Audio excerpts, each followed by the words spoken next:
Warm greetings of the day to all of you. So Hindi में अभी तक हम करते आ रहे हैं वर्णों का जोड़ और मात्राएं।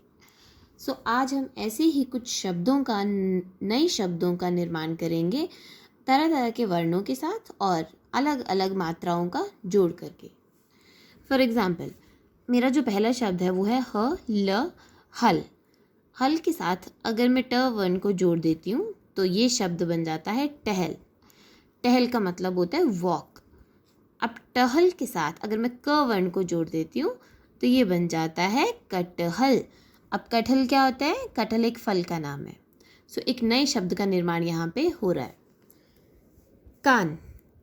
कान को हम इंग्लिश में ईयर कहते हैं और कान के साथ अगर मैं म वर्ण को जोड़ दूँ तो ये बन जाता है मकान। मकान को हम घर भी कहते हैं।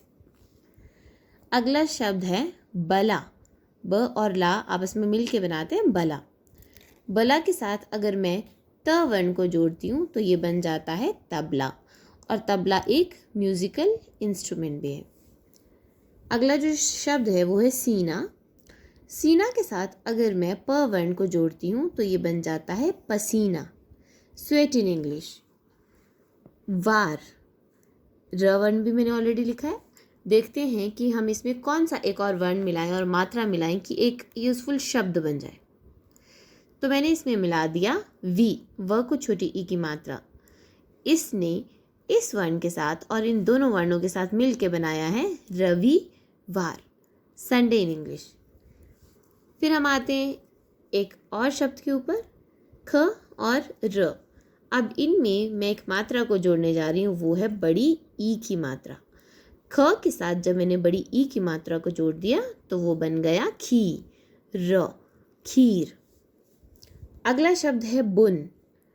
बुन शब्द के साथ जब मैंने एक वर्ण जोड़ा सा तो वो बन गया साबुन।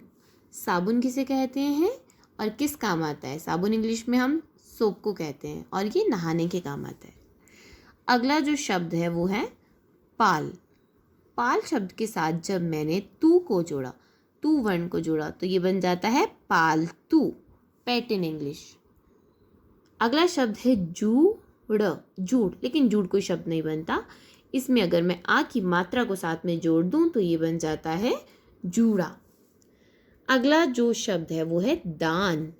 दान तो एक शब्द है। अगर मैं इसके साथ ल वर्ण को जोड़ दूं तो ये बनता है लदान। लदान कोई शब्द नहीं होता।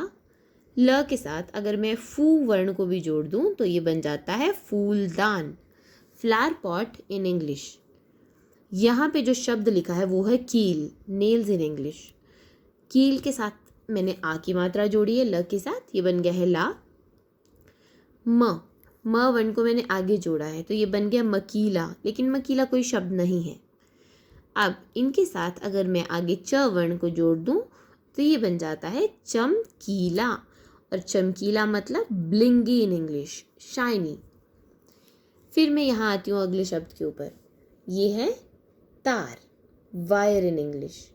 अब तार के साथ अगर मैं स और छोटी ई को जोड़ दूं तो ये बन जाता है sitar. Sitar is again an musical instrument. अगला शब्द है मान।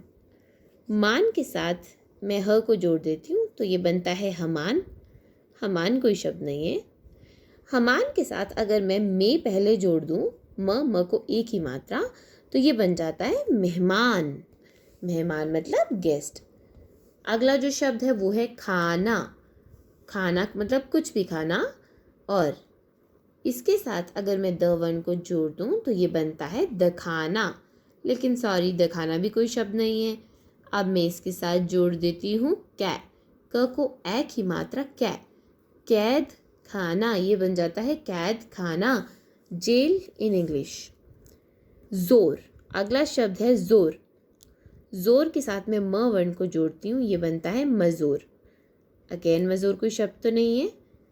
क वर्ण अगर मैं म से पहले जोड़ देती हूँ तो ये बन जाता है कमज़ोर, वीक इन इंग्लिश। अगला शब्द है जवान। जवान तो शब्द है और जवान के साथ अगर मैं नौ वर्ण को जोड़ती हूँ, ना और औ की मात्रा, तो ये बन जाता है नौजवान। तो देखा आपने किस तरीके से जब हम नए वर्णों को आपस में जोड़ते हैं और नई मात्राओं को आपस में जोड़ते हैं तो ये एक नए शब्द का निर्माण करता है। मुझे आशा है कि आप सब घर पे इसकी प्रैक्टिस करेंगे। धन्यवाद।